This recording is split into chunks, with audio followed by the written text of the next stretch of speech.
Welcome back, Tisha. Hi, Jen. How's it going? I mean, it's been a while. Yeah, we haven't released an episode in A long a time. little over 2 months, but we Yeah. have been busy recording them. We have been recording them. We haven't been busy showing up on social media. We Nope, haven't been busy editing things nope.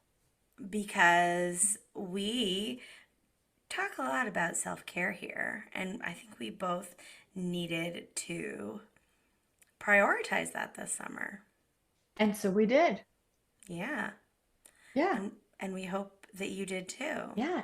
We have great seasons planned, and so I hope that you're ready to dive in with us. Yes. And we're back to school. Tisha's back in the classroom.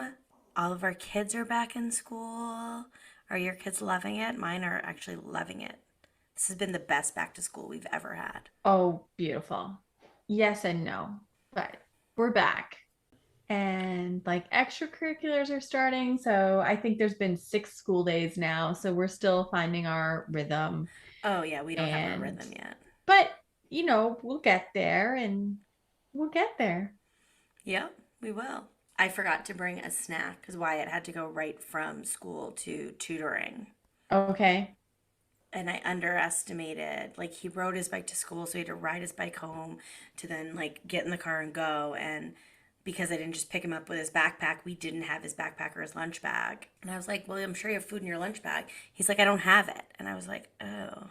And he's like, we can't stop and get a snack. I'm like, no, we're going to be late. And I found like an old, like, Rice Krispie square in a wrapper. When Yeah. was it expired? I don't know. I don't think so. But he was starting to get irate. And I was like, dude, we're figuring it out. This is the first time we're going to tutoring right after school. Yeah. Like, we'll get it right. Yeah. He's not very forgiving when it comes to things like that, though. And maybe next time on a tutoring day, we'll not ride our bike or, We won't we'll ride her just, bike, or mommy will just remember to throw a couple snacks in her bag, whatever it is. we'll figure it out. On the subject of Wyatt, I have to share because this is funny and I haven't talked to you in a while. I don't know what I can't remember what the child wanted on Monday, but we were going up to do bedtime and he goes, "You, the most beautifulest, beautiful mummy in the world." Oh. Wait for it. When you wear makeup. And I was like, "Oh, okay. That's nice. Thanks, buddy." Thanks. He goes, "And when you don't wear makeup, you medium beautiful." Medium beautiful. Which, who knows what that means? I go, "Well, all I know is that your brother would not agree with that." I was like, Logan has always thought I looked way better with no makeup and my glasses on. He started going, "Well, yeah, who needs makeup? Makeup just covers your face. You don't need to cover your face to be beautiful." And it reminded me of like when they were little and I'd be getting ready to go out. And Logan would say, "What happened to your face, mommy?" And Wyatt would be like, "Oh, you look so pretty. Kisses?" Because he'd want like lipstick kisses on his like Yeah, yeah, cheeks. yeah. And I'm like, wow, like that has stuck. Whatever that was that made them that way, it's still there. It's still their preference. Nothing has changed. They are who they are. They are who they are. What did you binge this summer? What was the best series you watched this summer? Oh my gosh. Okay. I watched all of Downton Abbey, Oh, which I had fun. never watched before. Oh, that's fun. And I think I watched a movie called Emma on Netflix. Yep. And then I like got really deep into watching like period pieces. Yeah. That's what I did all summer long. So like every movie I watched was period piece. And then I guess because I was watching like I watched like Emma and I watched Pride and Prejudice, and then I it's love Pride Downton and Abbey kept coming Prejudice. up as like a recommendation. And so I finally just started. And so I think there might be like 6 seasons or something. I 5 or watched it 6, all. yeah. Yeah. It's so good. I've seen every episode now. That's basically what I did with my summer. It's so good. Yeah. And it was great. I feel like I partied like a rock star.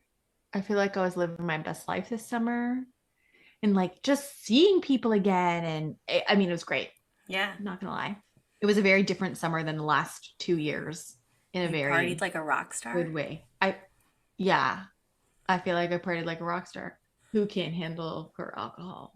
Like gets hungover really easily. Like partied like a rock star, meaning I had more than 2 drinks on more than one occasion, and occasionally suffered for it. Frig, I'm such a lightweight now. Have you watched She-Hulk? Probably not. We watched the first episode, I think, as a family It's one really night, good. but my youngest was scared. I mean, if So, it's a good one actually for the girls to watch, but it's a good one. It's just entertaining in general. Logan doesn't know that I watch by myself before I watch with him. ah, He also doesn't know that I just finished the 5th season of Cobra Kai while we're only on episode 2 together. oops. This is the benefit of having your separate profiles. Yeah, Because I watch it on mine and then I make sure that we just watch it wherever we're watching it together. yeah, But we're back not just to talk about TV. We're back because we've got some amazing episodes coming at you this season. we do. And we have a theme month coming at you, which we'll tell Oh, you more about yes. later. Yes. And we've I'm got excited about this an theme month. expert edition. So I'm excited. We've recorded a lot of them already, but we have a lot left to record. So I hope you enjoy this episode. If you do, Yeah. please leave us a review. I had somebody say, I've listened to every episode of your podcast and you always say, please leave us a review. And I wondered to myself, should I leave a review? Yes, Yes. yes, you should. The answer is yes. If Always you're leave a thinking, I review. wonder if I should go do that, please do it. The best way to support us that is of zero cost is to leave a review and it will make our day. So leave a review. The bulk of the reviews that we have were because we bribed people with a giveaway and we don't want our only reviews to be bribed reviews. Yeah. Come on, guys. So help us out. Today's episode, we are talking about something that I am fascinated with. And it was one of a classic Jen move where I just listened to this podcast, Tisha, and we need to get somebody from blah, blah, blah. And this one was the troubled teen industry, which if you are a Paris Hilton fan, ironically enough, which I don't count myself as one, that's something she's been very vocal about in the last few years. And so she produced a podcast called Trapped in Treatment that I found very entertaining. So if you like this episode, maybe go check that one out. Maybe this will get Paris to plug our show. I don't know. But anyway, the troubled teen industry, which we will, if you've not heard of that, you will. You will know about it now. Yeah, exactly. So we hope you enjoy the episode. Leave us a review, and we'll see you next week.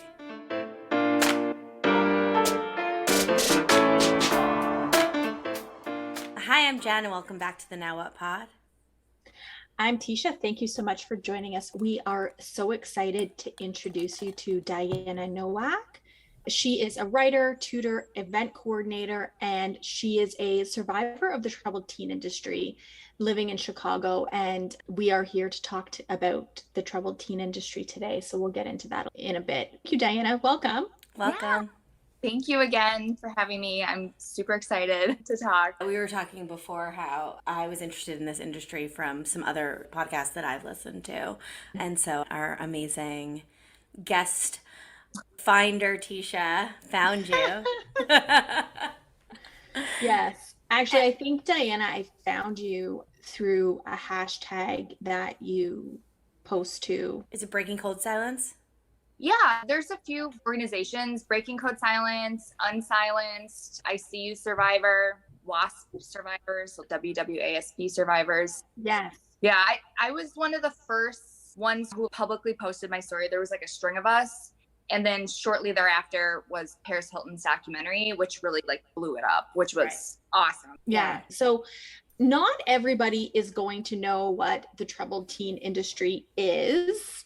So we might have to explain that a little bit, but I guess at some point you were declared a troubled teen. Mhm. So proudly. I mean, I think we all probably technically were. Oh, I for Literally. sure was. Maybe we should start with when we talk about the troubled teen industry, like what does that mean? And then we can go more into like your personal story. Sure. So, troubled teen industry focuses on basically kind of what I had mentioned before, where it's the parents who are kind of like, I don't know what to do, looking for an 800 number to call. How do I fix my kid? Can I talk to a manager? In some situations, other times, it's people who are from foster care, who went through the foster care adoption process. And a lot of these institutions receive financial kickback. In my situation, it's kind of like a trafficking. It is, it's trafficking. People are getting commission on the enrollment of students. So they're looking for anyone they can get for the troubled teen industry. And typically a troubled teen, it could be something from just a normal teenager just acting out. I mean, I just listened to Huberman podcast a few weeks ago, and he was talking about, the chemical in puberty that comes out where teenagers start becoming defiant and start questioning their caregiver, which is actually an amazing thing. Like it helps you be able to go off on your own one day and to have the strength to like build your own life and not have to rely on your caregiver. I mean, it's a part of evolution to have that. So it could be something from like, you're kind of acting out a little bit. Maybe you're skipping school a little, which was my case, hanging around with the wrong crowd, also my case. It could be something like you do one thing wrong, and you're sent away.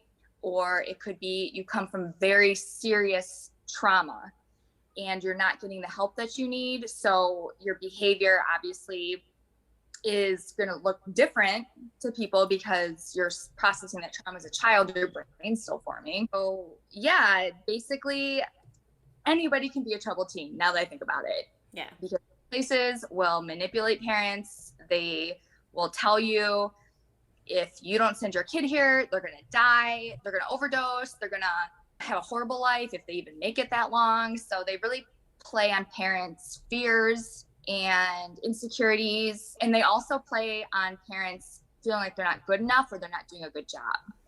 And when you say these places, they're called schools. The schools, yep. So Paris Hilton, the one that's made popular, was made recognizable by her, was the Provo Canyon, yep. Provo Canyon school, but it was called a school, and that's usually what they're called. A boarding school. There's wilderness programs, there's facilities, there's a lot of different, maybe marketed kind of like it's like a rehab type facility for troubled youth. But yeah, Paris really opened the doors to talking about all of the abusive ones. Right.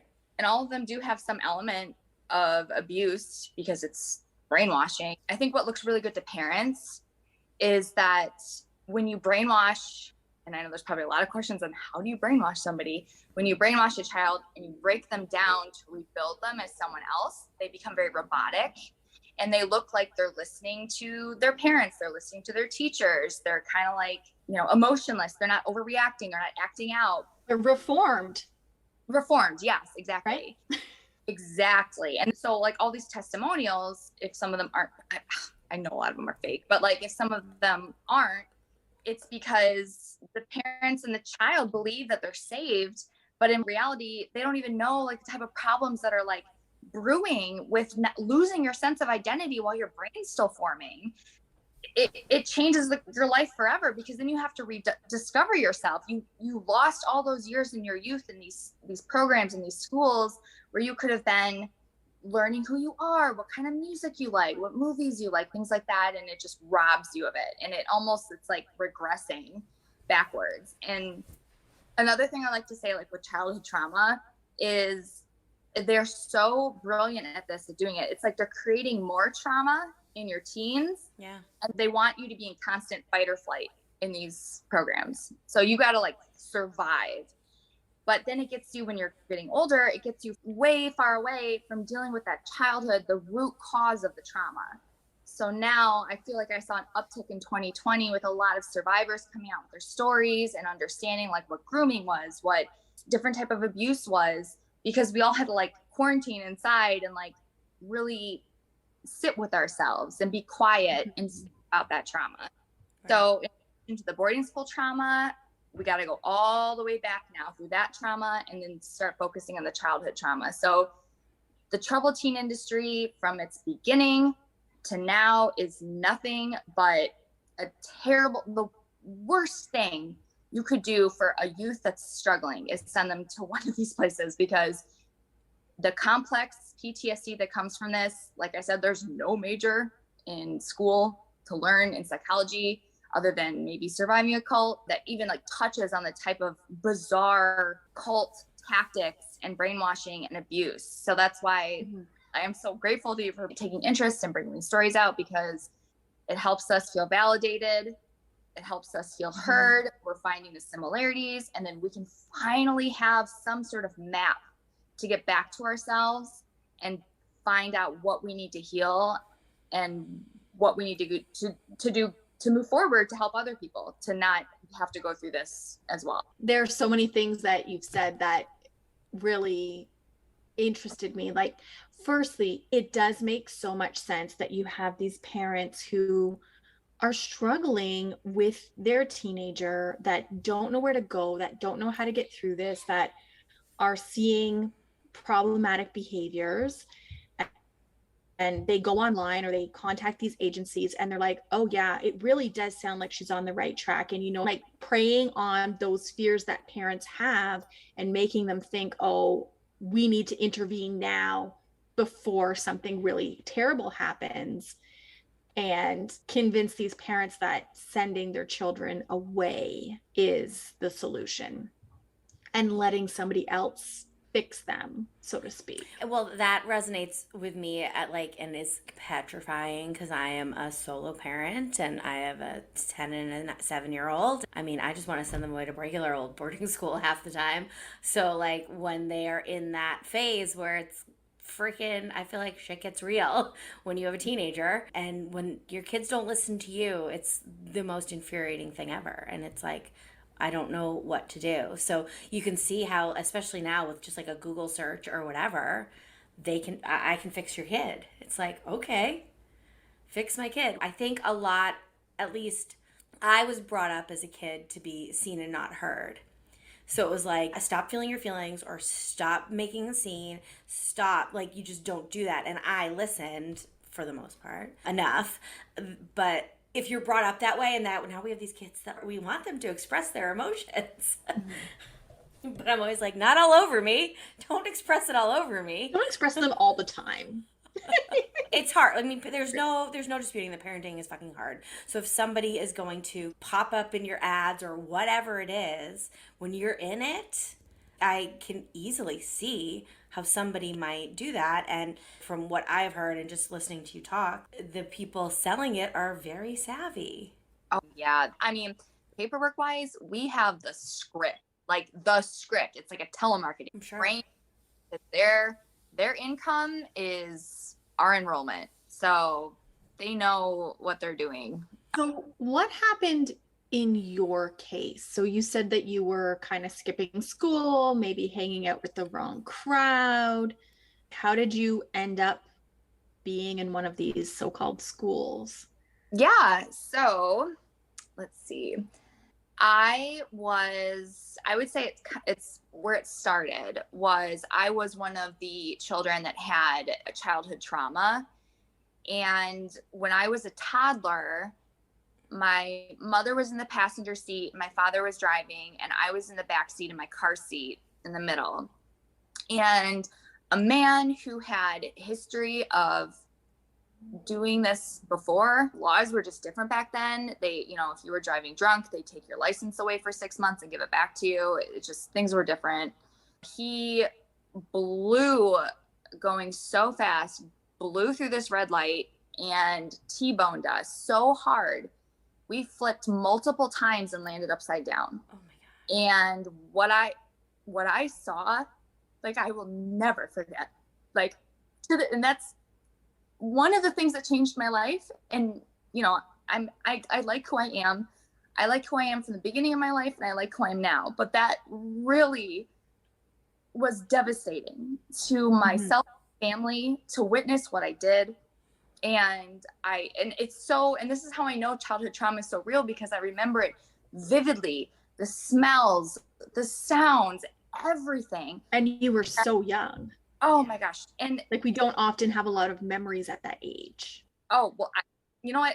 Then in a way, I'm happy that at least took from that is hypervigilance, because this helped me remember I'm hypervigilant all the time. It helped me remember the board perfectly. So in a way, if it's a silver lining, at least I got that from it. But it taught me at a very young age to be extremely hypervigilant. You know, like when you're a child and you're experiencing the world, it's this beautiful thing and everything's new and wondrous and exciting. And I had that ripped away from me very young.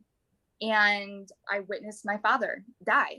My mother hit the side of the car right above the window and then hit my father's head. So she went into a coma. So the glass was broken. I got pulled out. I was with strangers. I mean, I was hysterical. It was so bad. Like, it's like the worst case, and it kept getting worse and like way, it's almost like I think about it and it's like, did this really happen? Like, to me, it's just, we got to the hospital and then this man had killed a child, a little girl. He drunk driving, killed a little girl. And by the way, didn't feel anything about it. Didn't even feel guilty about it. The parents of the little girl who passed away showed up at the hospital to get closure on their situation. So it was like a lot of things coming at me really young. And then my mother was in a coma. My entire family was told that she had died already. So there was a lot of really intense things being told to me. I wasn't really getting correct information. I knew my father had what I saw, that was what happened, that was it. And then I got this horrific weight put on me where they were taking me to see my mother to try to like talk to her and like get her out of this coma. And she did come out of the coma, but this huge weight put on me that I was responsible for helping my mother come out of this coma. That's a lot. It was way too much, way too early.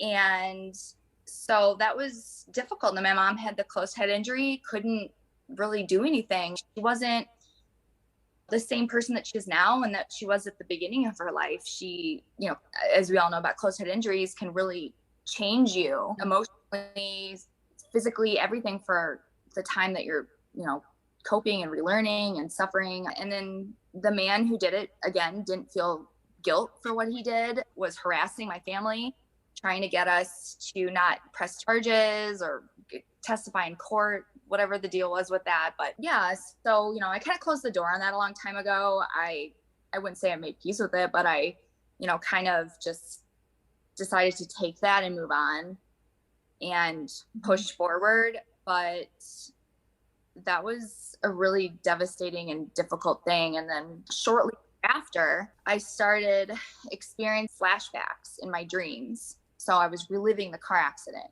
And I think that really is kind of what helped me remember it today so well, is because I was reliving it every night and having flashbacks of my dad, of the crunching noises and the glass shattering, and obviously you can imagine the death of somebody. So unfortunately, that created a very serious case of insomnia for me. I just stopped sleeping, stopped.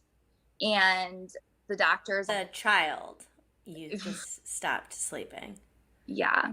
I just really didn't sleep anymore. Sometimes days would go by and, my mom took all the necessary measures to bring me to someone to try to figure out what was going on. And I think just child psychology, back then, wasn't as advanced as it is now. I think we're really going in a great direction. And it wasn't back then. And they were like, oh, she'll just grow out of it.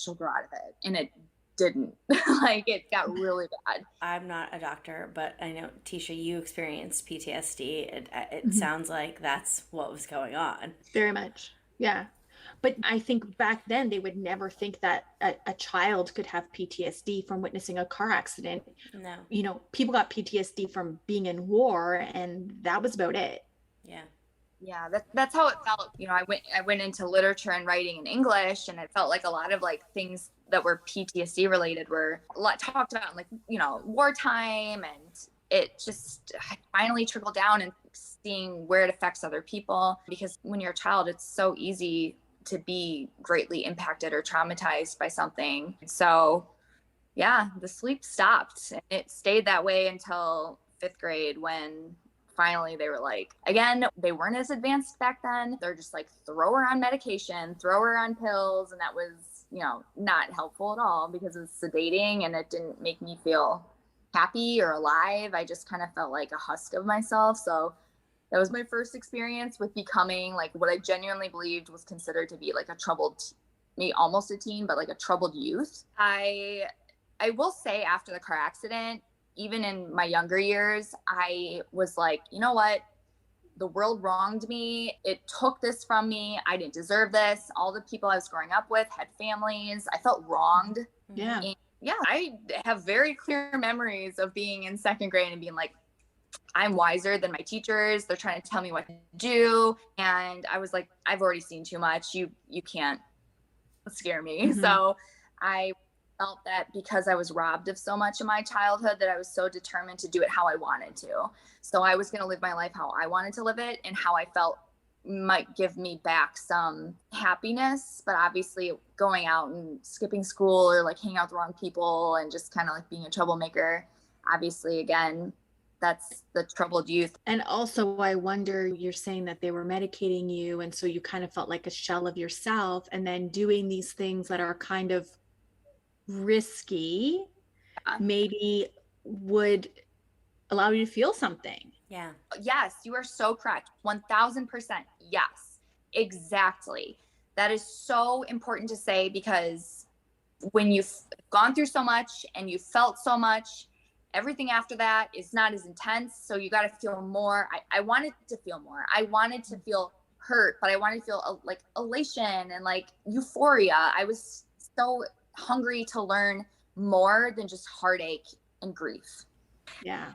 That's where the troubled teen, I guess, timeline for me started. My mom and I talk about it now, and I was like, oh, I was just really, really sassy too. So 5th grade, obviously, like, I didn't like the medications they were putting me on, just try to sedate me to sleep. And so I would just pretend I took them, wouldn't take them, and then eventually I got to 9th grade, and things were going really well. I was class president, but I still was having those issues where I still wanted to like feel alive and like experience things and hang around with like people. And I don't know if you've heard this, when people have childhood trauma, it's like people will observe that they're a wise soul, but that's not the case. It's just that they're like they've experienced different things that have to make them why they should be. It's like I didn't get experience childhood.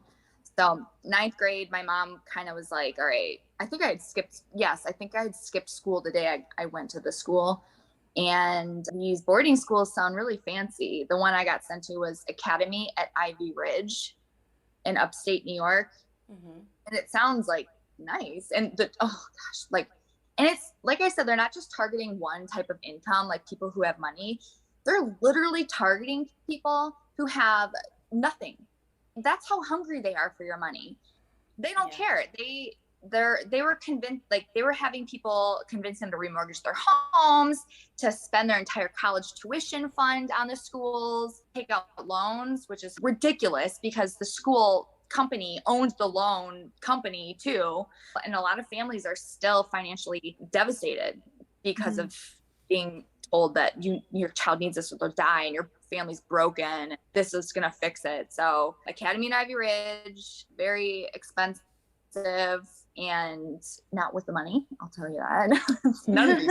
And I know today they've like tripled in price. I've seen some of the prices in some of the schools that are open now. Like when I was there, it was an Ivy League tuition type situation. So I don't even, what I have seen now is just, if you can't devastate your family one way, they can do it to you that way. So how did your mom find them, or did they find her? My mom was awesome. She kept everything, all the paperwork, everything. She gave it to me a few years back, and she was looking at different schools. Paris Hilton School was on that list. There was another school, CDU, that was on the list, a few other schools. And she was looking for help. She didn't know how to help you, and she was looking for help. Yep. So she gave me everything, which is amazing. Like, she had everything printed out. She had her notes on things, phone calls she had. She took notes. My mom's note taker as well, so took a lot of notes. So I could see the lies they were feeding her, and they did a really, really good job. And, you know, couple that with the head injury, and I can't imagine that it was an easy decision for her, but also it was really easy for those people to sell it to her and convince her that this was what was best and that she was making the best choice for you. I really don't think that, you know, I think that parents who are making the choice to send their children away they think they're doing it from like a place of love, that they really want what's best for their children and that they're really going to help their children and get them on the right path, so to speak. Were there discussions? Did you have any idea that your mom was looking into this at all? Yeah, she like would say it. Like, I'm going to send you away. And I remember being like, good, do it. Like, I don't care. At that point in my life, I was like, oh, more, you know, like more fun, freedom. The first time I wanted out of my mom's house and like to be in the world was 5th grade. And I did. I went off and I lived with friends, family friends. So I was ready to get out there. So when I heard that, I was like, sure, whatever. But I didn't know, obviously, what exactly was coming for me. Well, you think of like boarding school and it's like, okay, whatever, you're not in charge of me anymore.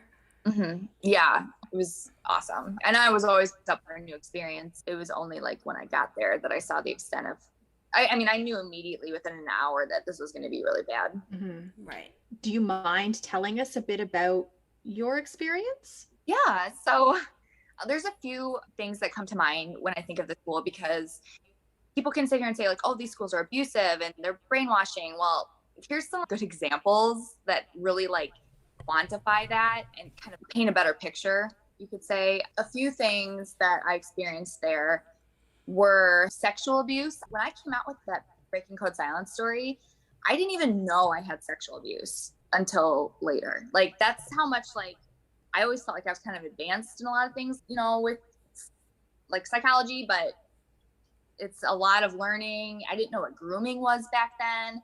I didn't know what like a lot was. So I'm still open to learning. I'm still learning. I'm still growing and healing. But some of the really big things were this one woman specifically. From the time I got there, my first day, multiple times, there was one instance she took me by my hair and the back of my shirt and dragged me into a bathroom and didn't like take my clothes off. Like, she ripped my clothes, like ripped them. I couldn't wear them again. She ripped them completely naked, making comments about my body. I was a young teenager. I was 15, I believe, when I got there, making comments on my body shaming me. In that instance, I should have actually gone to the emergency room, and she wouldn't let them take me to the emergency room. She left me naked all night in a bathroom, vomiting. Very bizarre punishments to break you down and make you think nobody loves you, no one's going to come for you, and you're manipulative and you're not worth saving. So she was, throughout my entire stay at that school, a huge figure. And a lot of stories, like I said, came out about her. So that was validating for me to hear it happening to other students as well, though my heart goes out to them because, like I said, I feel like from the beginning of my life, I have this like ability to kind of like fight through, whereas a lot of people, it's a little bit harder. And so I'm very sensitive to them and I'm always here for them. But another situation, I had a grown man. So this was 2 times was said to me. I had a grown man who he's the one that started these schools. And then a grown woman looked me in my face. And I have to almost laugh when I say this because I remember laughing back then because it was so stupid, but it is devastating for a child to hear. And I helped raise a child with my boyfriend at the time. And so I've been in those roles of like parenting. So if I ever heard someone say this to my child or a child I'm taking care of, I would lose it. But look in my face, get in my face and yell at me. And there are 2 things that they said. The first one was, you're wasting your life. If your father were here, he'd be ashamed of you. If I were your father, I would hate who you are, hate who you've become. And if you had taken his place in the car accident, he would be happier because he wasn't wasting his life, but you're wasting yours. The second one, the woman said to me, And this is in front of a room of maybe 30 to 50 students, depending on the day. She said to me, your mother would have been a lot happier if you had died in that car accident and not your father. To my face. Wow. And this wasn't even like the tip of the iceberg of the stuff they said to kids. I saw them do this. They made kids reenact rapes, molestations from childhood. They made me relive the entire car accident. And then I was like, I don't want to talk about this. And they're like, no, you're going to tell it. And then they were like, and the most hilarious part is these people are so stupid is they wrote everything down. There's blogs of everything. I have everything. And they literally wrote that I'm playing a victim and I need to be accountable for my father's death. Something that I did in infancy, so butterfly effect type situation, was the reason my dad died, and I have to be accountable for it and own it. And is this like under the guise of like they're saying this is therapy? Like if you reenact this or relive this, that this is your therapy? Okay. It's like such a sick thing, because it's like there is truth to the form of psychology, like healing your inner child. But it can also be re-traumatizing. Yes, exactly. So especially if you're being forced to do this in an environment that you don't feel safe and it's not your choice to tell this story. And then the response is like, well, you know, it's your fault that this accident happened. 100%. What?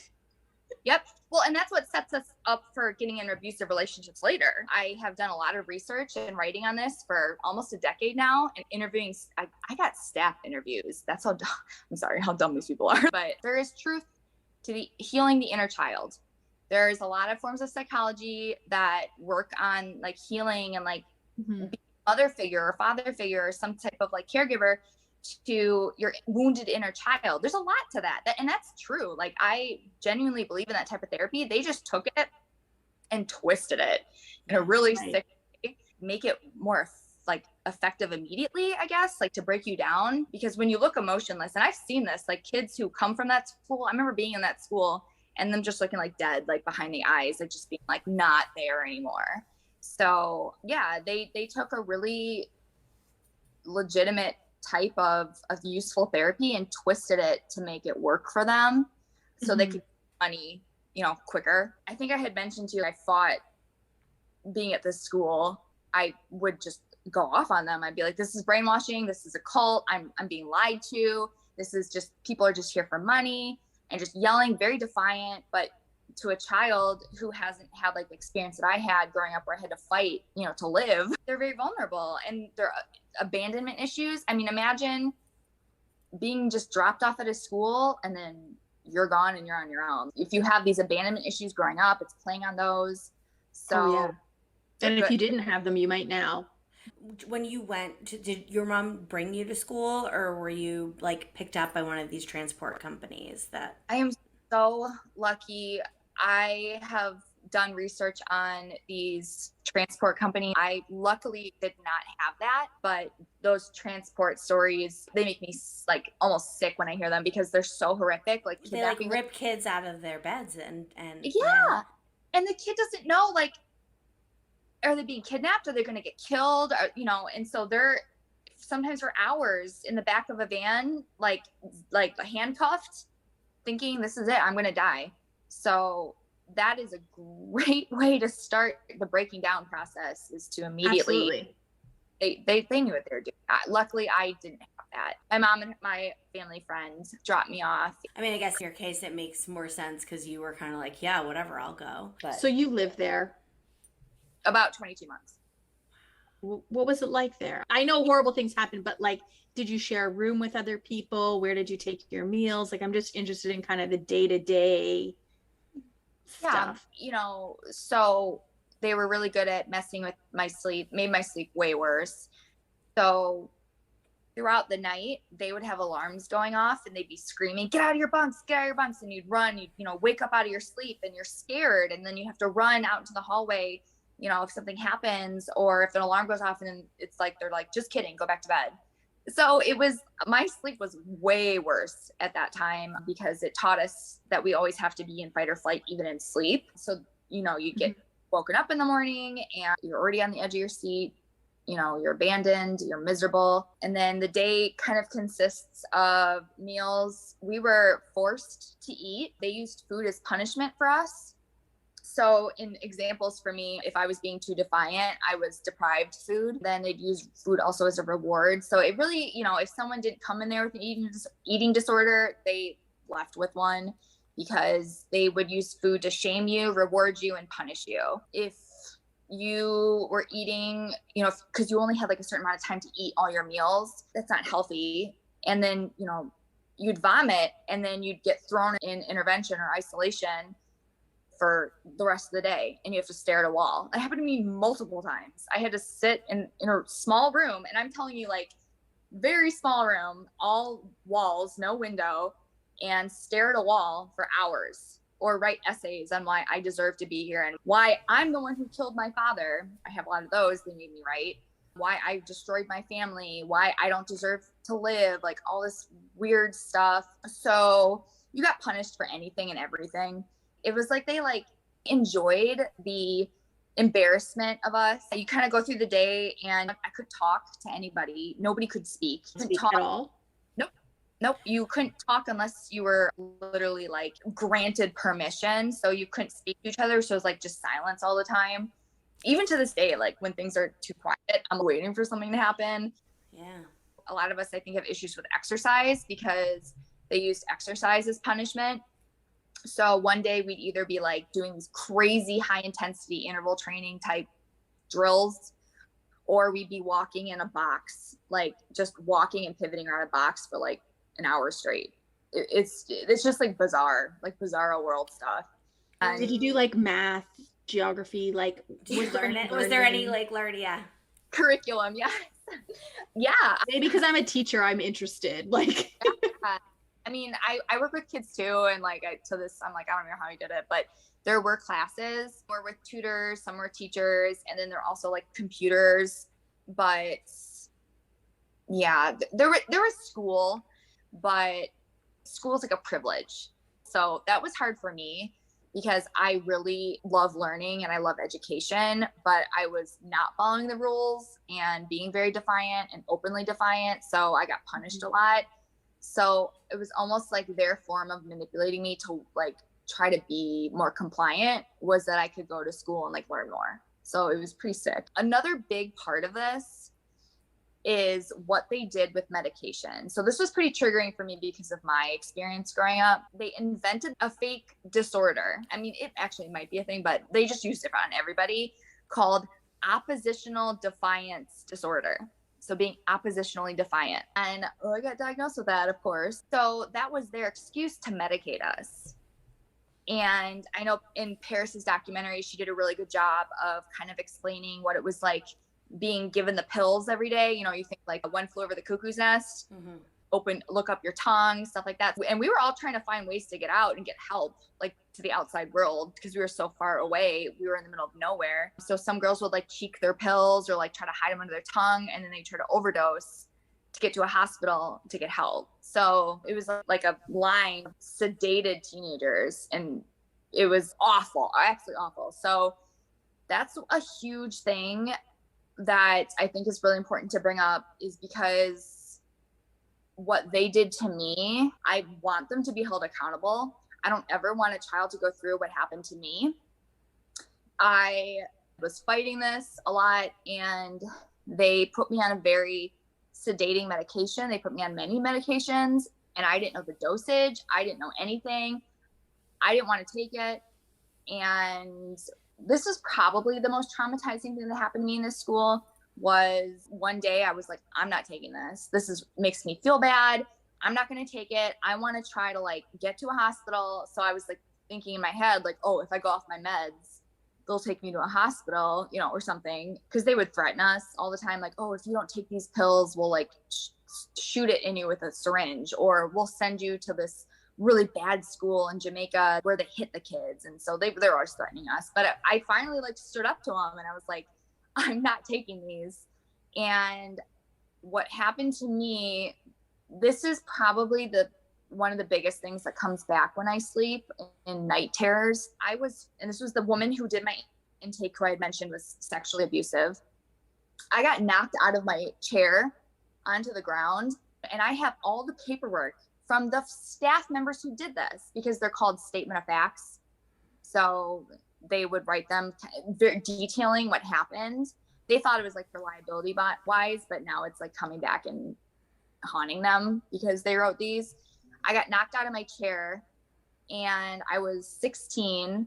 I was on the floor face up, and a woman well over 100 pounds heavier than me sitting on me, like taking her feet up so she was heavier, so she was just like sitting on me, holding my nose and my mouth shut and suffocating me. So literally suffocating me. And then they would hold it there. I would start to black out, like literally black out, and then they take their hands away and I would like and then they would shove the pills in my mouth and I spit the pills out. And then they were digging into my mouth to try to like hurt my mouth into my cheeks to get me to open my mouth. So blood was coming out of my mouth. I don't know. And it's crazy. And I feel bad for all the children who had to watch this. Yeah. Everybody was sobbing because nobody could do anything. Because if they tried to help me, then they were going to get punished. Yeah. So blood coming out of my mouth. I was blacking out. I was in and out of consciousness, fighting, screaming for help. Like, somebody help me, please. In the reports that I have, it is noted that I was screaming how I could not get air and I could not breathe. There is no doubt in my mind that I would have died that day if I had fought like maybe 10 minutes longer, because I was that close to like the blacking out and the unconsciousness. Mm-hmm. So I finally swallowed the pills, and they just left me there screaming and hyperventilating and like wailing, like I couldn't breathe. I don't get panic attacks, but I do know a lot of people that do. And so I kind of feel like it's something like that. I couldn't breathe for over an hour, and they just left me there lying on the ground.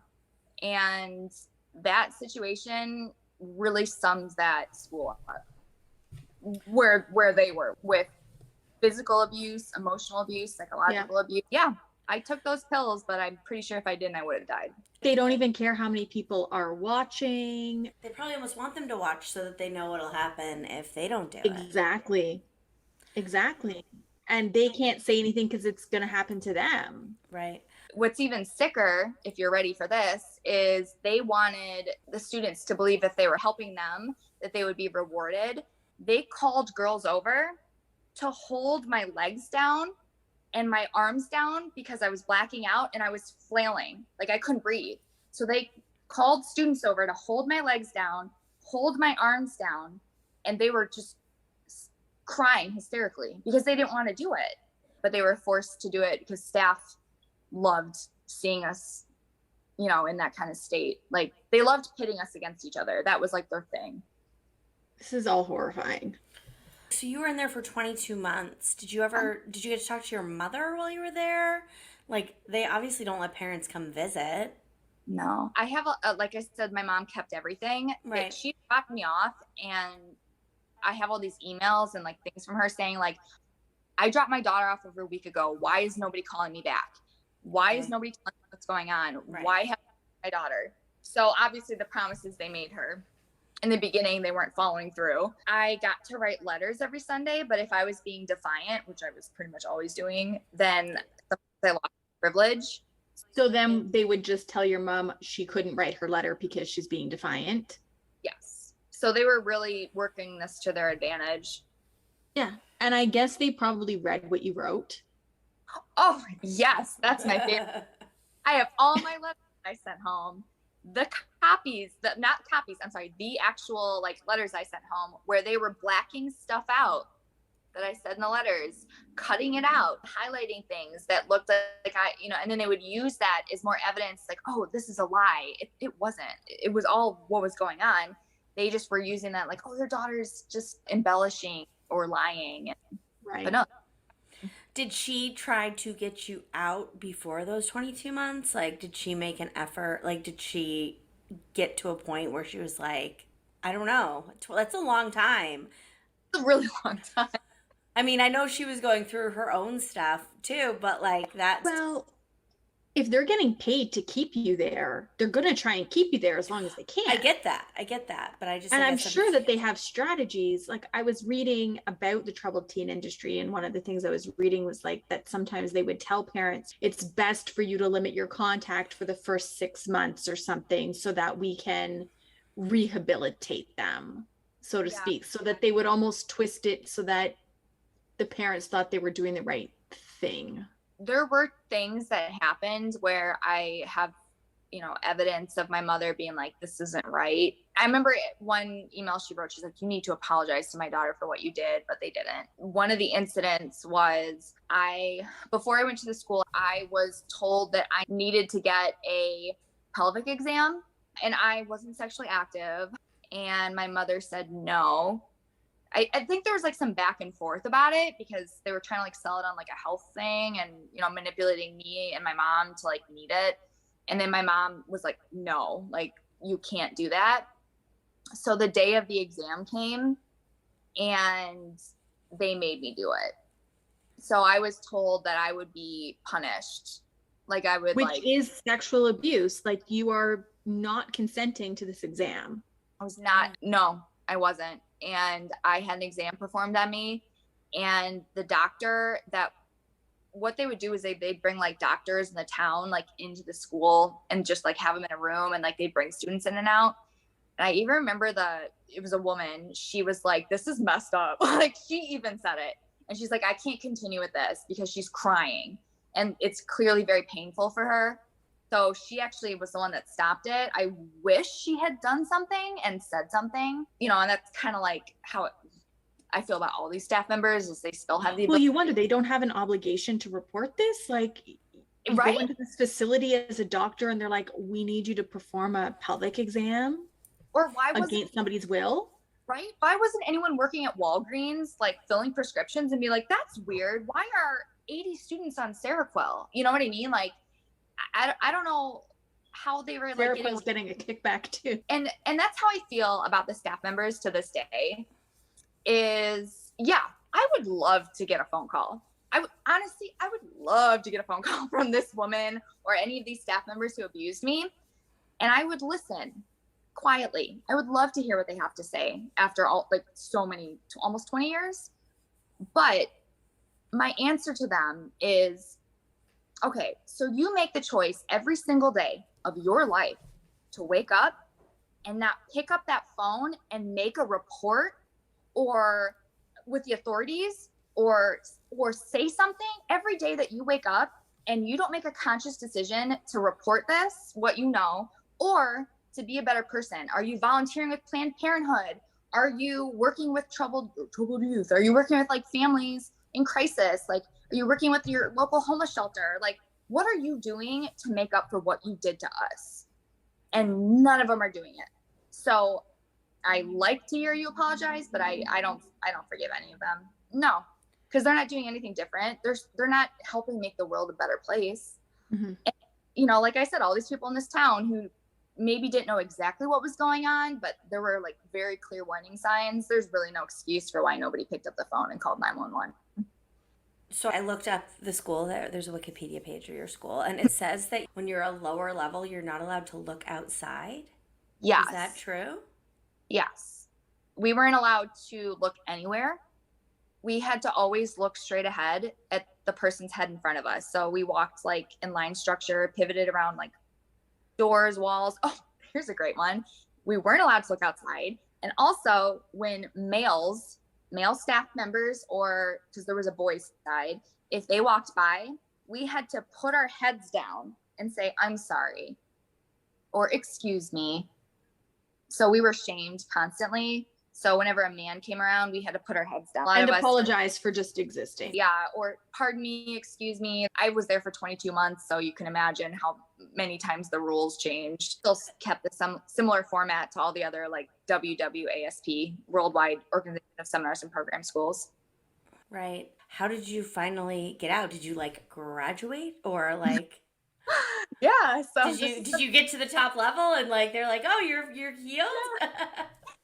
It was like I said, like throughout my life, anytime my life gets like kind of hard or like I feel overwhelmed, I'm like, it's never gonna be that bad again. Like, That's so fucked up. and I've told you about my life, like that was the worst. No, for Academy and Ivy Ridge, I did not move up in the levels because I dug my heels in. I was the only student to choose, like, so these brainwashing seminars they make us do, I chose out every time. Don't want to do this. This is brainwashing. This is abuse. I'm not doing it. I guess I didn't like know at the time like how advanced that was. Like, I guess like, because now looking back, people are like, oh my gosh, I can't believe you stood up for these people. But back then I didn't see it as that at all. Like, I guess was oppositional defiant. I don't know. Like, so you never leveled up ever? Because you earn points to like gain privileges such as looking out a window. Yeah. So I think I was like negative like a million points like all the time. So most of my days were spent like staring at a wall in addition to school, like staring at a wall or writing essays or doing these like exercise punishments. At Ivy Ridge, I moved up briefly because at the next level up, you got a candy bar once a week. So that's like food is like a problem for us. Like, it's really difficult for us because food's like comforting and like also like restricting. It's just a lot of issues around food. But I would move up sometimes for like the privileges, but I was still like very openly against it.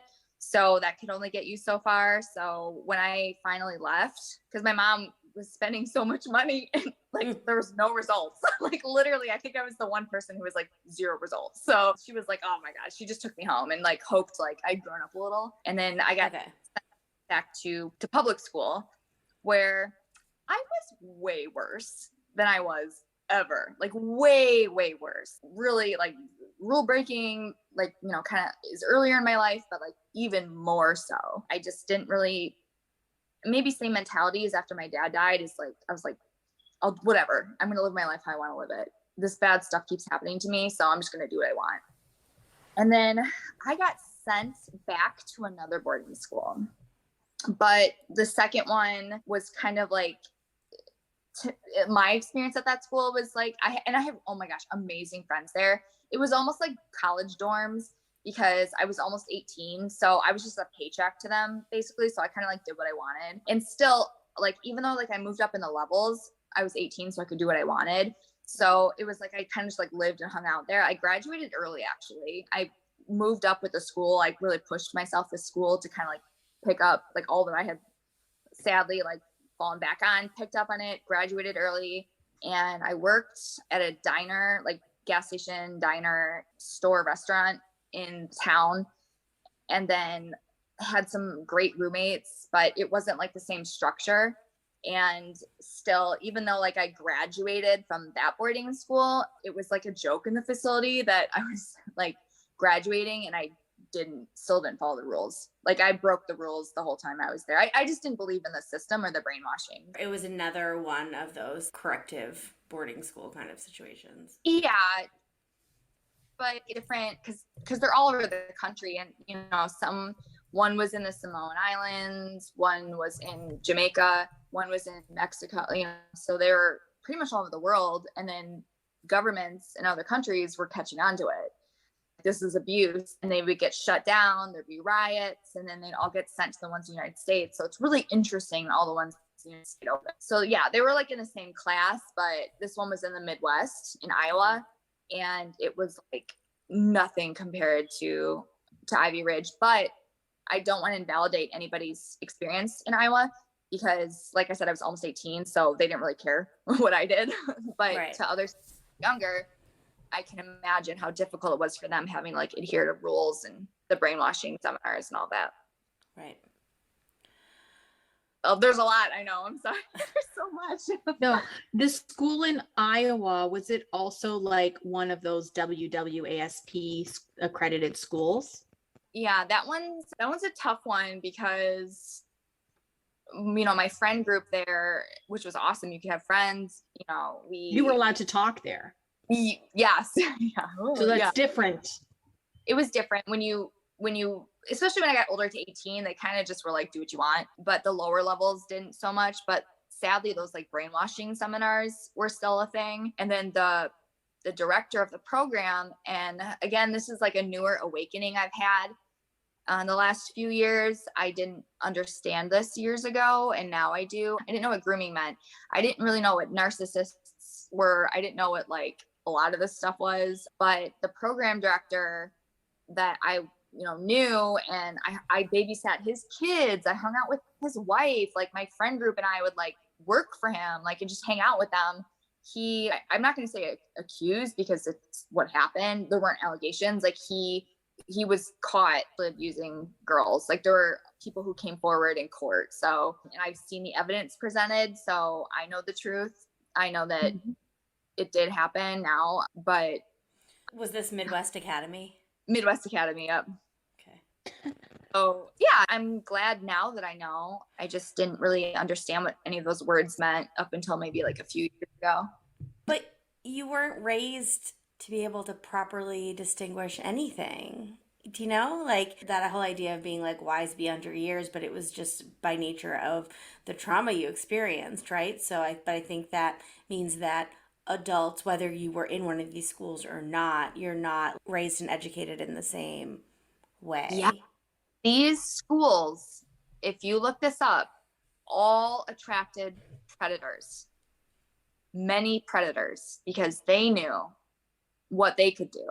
And this is again why I don't forgive them, is because we were young. Our brains were still forming. We were still trying to understand the world and make sense of our existence. These people were in their 40s, older.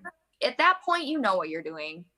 And some of them still to this day like aren't apologizing. They're like, oh no, these were bad kids and they deserved it. Like it's ridiculous. Every school has its own story. I have a lot of friends who did go to other schools. A lot of times that these kids get sent away, and I think Paris had even kind of touched on this. And one time years ago on the Kardashians, one of Kourtney Kardashian's assistants was talking about it, and she got sent to one because her dad was a politician. So a lot of times it's like people want to like look good to the town or at some like office, and their kids running around sneaking out of the house at night. Well, they don't want to look bad. They send them away to school. So they'll just pay all this money, have their kid kidnapped, and they're gone. And now they can focus on their political career. So that happened to my friend, and she got sent to a school in Montana and then got sent to my school in Iowa where I met her. So there's, as you can see, there's like a lot of different stories, but when you get into the schools, the patterns are the same of abuse and trauma and so forth. What was really interesting to me when I was listening to Trapped in Treatment, that, you know, I was aware of places like that, but I thought it was just like where wealthy people sent their kids, which, yes, is part of it. But then also you have all these, like, they're state sponsored or whatever. That's probably not the right terminology, but like spots in these schools, like when you have kids, I think you touched on it, in foster care or, you know, that are in the system. Oh, yeah. I mean, I could email you the name of politicians who support these schools, because it's, you know, they're trying to buddy up with, I won't say what party, but you know. Yeah, there's money behind in politics in the US, like there is. There was, and also they were very Mormon. So my school, both of them were Mormon owned. And is it true that in the States they kind of started in Utah? Utah, yep, they all came from Utah. So I had a really crazy experience of, and like I said, I always think it's hilarious. I don't know why they trusted me. They knew I was a writer. Like they knew, like, because I was writing and like school newspaper, all that stuff for a long time, and already. And I don't know why they thought this was a good idea. They brought me to the owners, like the head guy who owned all of these schools. Like they brought me to his, and I call it like a compound, an estate. He basically owned his own valley in Utah. What I saw is like wealth beyond anything you've ever heard. Like think of like, what's that from Scarface? You know, the house he lived in? Like, yeah. But like times 1,000. So like what I saw on that estate was the most wealth I had ever seen on any Real Housewives of anything show. So and I remember when I finally told when I told my mom that when I saw her next, it was in California. And I remember like her face, like she was like, oh, so that's where all our money went. Was right straight up to he was Mormon, to the owner, basically right into his pocket. So he had a lot of money to burn, I'll tell you that. Was there any like religious teachings that were happening in the school?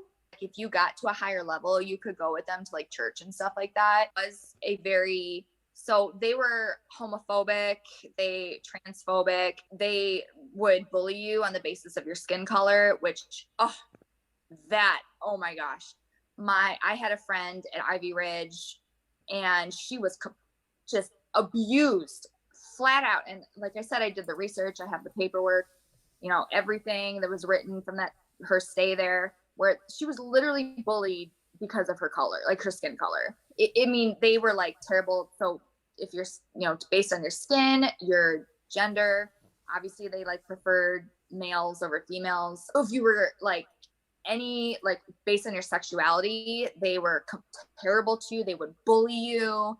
But the crazy thing is, like, these people who are bullying us for our sexuality were also the same staff members who were having girls taken to their rooms in the middle of the night.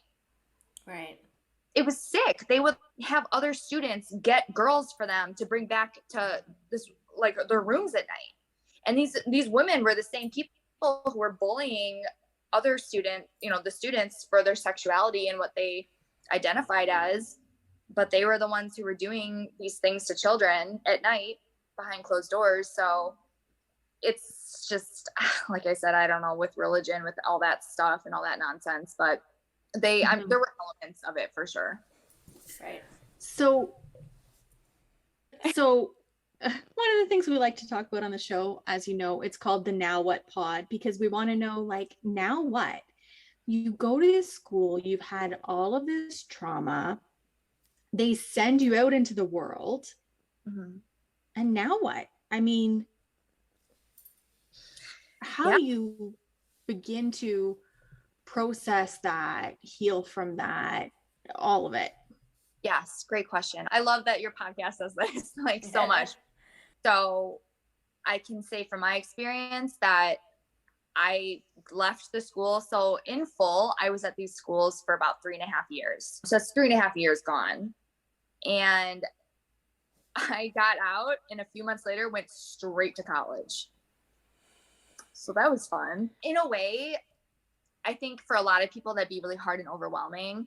I felt that it worked for me because it was college. I was accepted to, oh my gosh, so many great schools. And obviously, like I said, Academy and Ivy Ridge looks really good on a transcript because it sounds fancy, and you get good grades at these schools. So I got into a number of colleges. The one I picked was in Michigan, and it worked for me because everybody coming freshman year they don't know each other. So you have to make new friends. And it was like, I got out of the school, went to college, and I went right back to being who I was when I was a kid. Just what I believed in, needed to get it done, just like survival mode. So I knew I had to make friends. I knew I had to go to school and get good grades to get the career I wanted. So it was like, I had to stuff it down and pretend it never happened. So yeah, that was hard. That was hard for me. I really had to stuff it down. When people would ask me oh, where'd you go to school? I'd be like, boarding school. And then we wouldn't really talk about it because, you're trying to make new friends in college. I lucked out. I found a really amazing group of friends in college. I enjoyed my time there. It was a way for me to start over and start fresh. But for a lot of people, that's not the case because they leave with these, debilitating anxiety disorders or depression or serious trauma, and they're 18 now, and what now? So a lot of us have really struggled finding ourselves, I think, because it's so buried down there. There's just so much to dig up when you look. Yeah. And you touched upon this idea as a teenager, you're supposed to be kind of questioning and figuring out who you are and what kind of music you like, and really exploring your identity. And you spent 3.5 years in a place where you weren't allowed to have one. Yeah, where they were trying to strip you of any identity. Yeah. And I also lucked out. The group of friends I grew up with welcomed me back every single time I got back. So I really thank them a lot for taking me back, not understanding why I disappeared for 22 months, but bringing me back into their lives as a friend. And oh gosh, it's so hard because when you leave for 22 months, people grow without you. We still have a ongoing joke. I remember when I got out of New York, the school in New York, and I heard this song and I was like, oh my gosh, I just heard the coolest new song. And she looked at me and she was like, that song came out a year ago. And I was like, oh. So to this day, there are still gaps in those years where I don't even know what happened. I'm still oh, this cool new movie I found out about, but it was or history. Like sometimes people tell me something and, like I love history and literature, and I'd be like, what year did that happen? And then, 2004, I'm like, oh, no, that makes sense. I was in boarding school. So it's kind of like a joke now, but I like to think I caught up. And yeah, I mean, in a positive way, I really did do the work, and it's doable. It's really hard for these students, survivors, because like I said, there really is no like specific type of like therapy for us. It's so complex and has so many layers. And, like for me, I have really bad insomnia that was exacerbated by these schools, eating disorders. A lot of kids came out with really, really devastating image of themselves because we weren't allowed to look in mirrors the whole time. So I went in looking one way, came out 22 months, and I didn't even understand like who I was anymore. It's like I couldn't even recognize my face in the mirror. So it was a lot of like image issues, but I really, really put the work in. I kind of like channeled into that like little me that I was, after my dad died, where I really had to fight to like live life. And maybe that's kind of like some of that inner child healing I was mentioning. That's why I believe in it so much, is because I did work on her a lot. I really wanted her to feel safe and loved and like not abandoned. And that's not to say I don't have like, stuff this to now that I'm still kind of coping with, like sleep, for example, but I really pushed through, and I used these experiences to connect with others.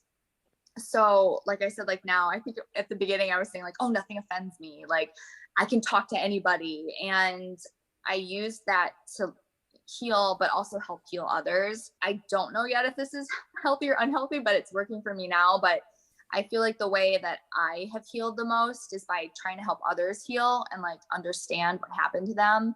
Because as I say, the only way out is through. And it has been really hard on me. I have gone through a lot, and I've seen my friends suffer even more. And so I just try to be there for them and help talk them through it and validate. Because what these schools did was taught us to gaslight ourselves. Simple, plain and simple, to gaslight ourselves. We're being dramatic. We're being crazy. Our emotions are, not justified, or it's our fault our dads died. It's our fault that, someone was raped or somebody was molested, anything. It's our fault. So how do you, as an adult, make sense of that? So I have, luckily, when they were saying these things to me, like saying, like my dad would be happy if I had died and not him. Like I just try to like laugh at it. Like I'm like, that's the dumbest thing I've ever heard. That is not real. I think that once you kind of like push, start diving in, because it's hard. I mean, everybody's afraid of their pain. I mean, we don't want to feel pain. I mean, even in like our culture, everything is like numbing pain. Pain is bad. You don't want to feel pain. What medication can you take? What can you do to avoid thinking about it? To avoid, whether it's like drinking or, anything else out there that's going to avoid you feeling your pain and suffering until you like really face that. And I'm not gonna lie, I'm afraid of pain, but I do know that unless I like look at it and deal with it, it's not going to go away. I will say some of the things that I heard in these seminars that were said to other people don't even come close to that. Like telling girls they deserve to be raped, or what were they wearing that made it easy for them, or, things like that.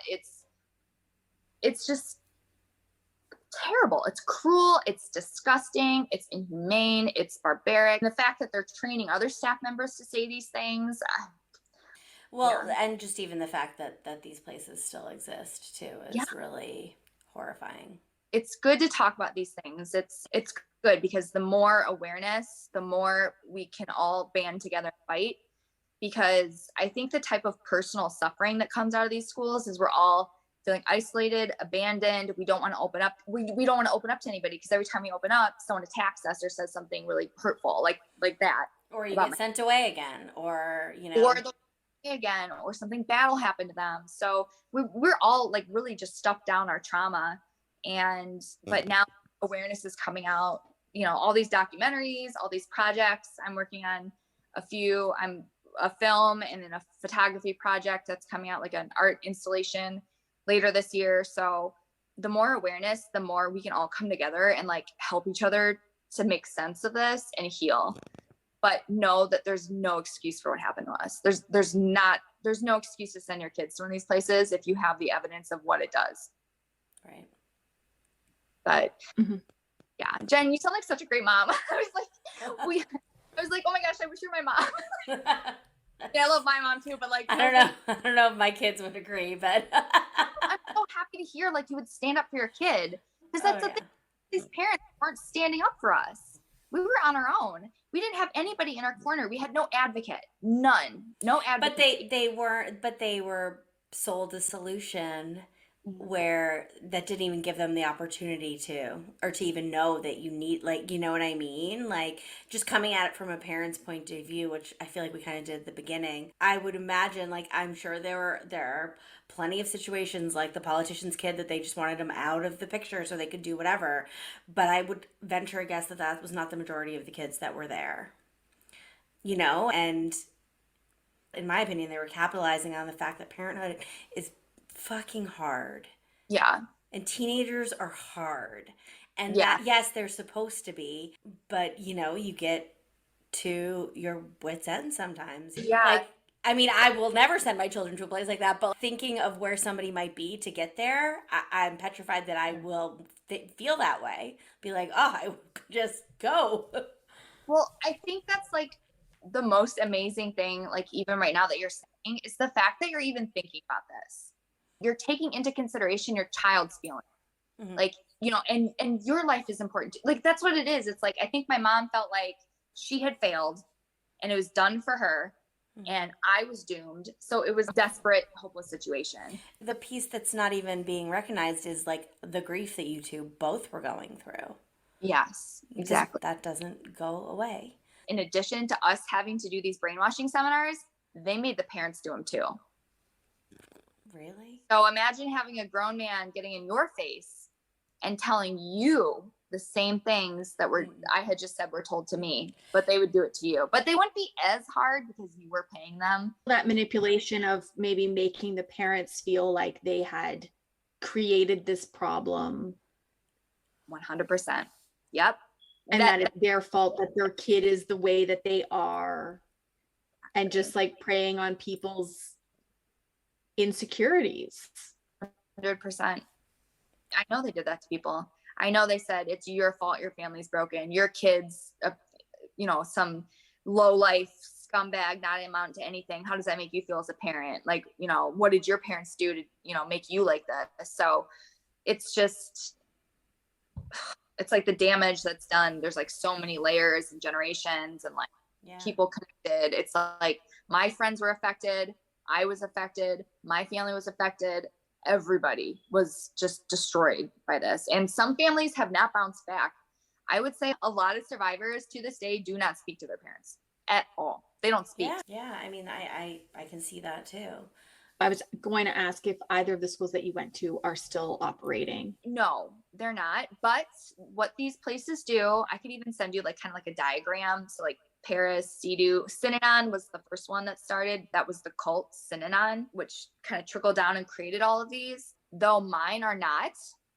The Ivy Ridge one was shut down by the New York State Attorney General. That one in Iowa, the director obviously was brought to court for what he did to the students. And so those were shut down. But what these programs do for decades, what they do is they will kind of start getting investigated, they'll disband, and then they'll come together again under a new name. Okay. So that's what they've done since the 50s or 60s. Wow. What would you hope that people would take away from hearing your story? I've said this to people when they're kind of like not sure, like, should I do a movie? Should I write a book? Like, should I tell people? I think the biggest, and I have refrained from like swearing the whole time, but I think the biggest FU to these places, like literally, is if you can take what they did to you and make something out of it that works for your life now, that's the biggest like FU to these people. Because like if you can like make a movie from this or a documentary or photography, because you're seeing the world completely different through a different lens. Write a book, collaborate in a project, or maybe you find that you are getting closer with these survivors and now you have a support group who understands your pain and the complexity of that. If you can do anything like that proves these people wrong, your life meant something, you're not worthless, it's not your fault that these things happen to you. When you can eventually like create something from your pain and put that out into the world, whether it's like a podcast, like the Trapped in Treatment you were saying, or all these podcasts that are coming out and like stories and art pieces, if you're going to make something from that you win. And also another part of that too is you just automatically win in life, because I think we were talking like avoidance of pain. If you can really dig into like the trauma from these schools and face it and come together with other people and help them heal and get these places shut down so that no child ever has to go through this again, you just win. Because there's so many people who go through life just not wanting to feel any pain. They're just living and they just do what they think they need to do. You know, they get married, they have a kid, they have a job, you know, they live, they die. You know, it's like when you really can like dig into that stuff that happened to you and make some, whether it's art or connection from it, you win, because it's not easy to do that. It's not. It's so much easier to numb it and just move on and be a robot. I mean, that's why a lot of people did, like a lot of students that come to the brainwashing in these schools, is because that was your way out. And, you know, you dulled your senses and kind of like push through. But like when you can take that back and reclaim it and live again, like, and do what you want to do and say what you want to say, what's holding you back? And I always say that to any survivor I've talked to who's still really struggling, because I always acknowledge how you feel. I acknowledge what you went through.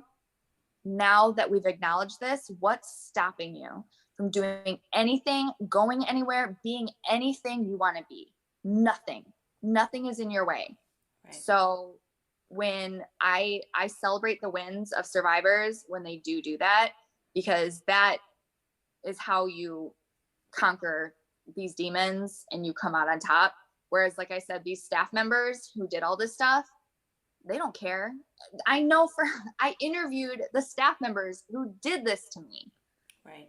And they just spewed lies to my face. They're like, well, you were kind of like troublesome and defiant and sassy. And, you know, I was just trying to help you. It's just lies, you know, like they're just living in this la la land. Whereas we're dealing with our pain, we're living in reality, and we're trying to connect and help others. That's a life well lived. Awesome. Thank you so much for taking the time to talk to us. I hope we didn't talk too much. No, you're great. Gosh. It's a podcast. You're supposed to talk. You're supposed to talk. And we'll link to you in our show notes. And you mentioned some projects you have coming out later this year. Yeah. So we'll post in photo for those too. And yeah, thank you. Thanks for listening to the Now What Pod. If you've enjoyed this episode, leave us a review. Your ratings and reviews help more people like you find our podcast. Don't forget to subscribe and share this episode with someone you think would love it. You can find us on social media at the Now What Pod. Until next time, we're Tisha and Jen. Remember, your story matters and you do too.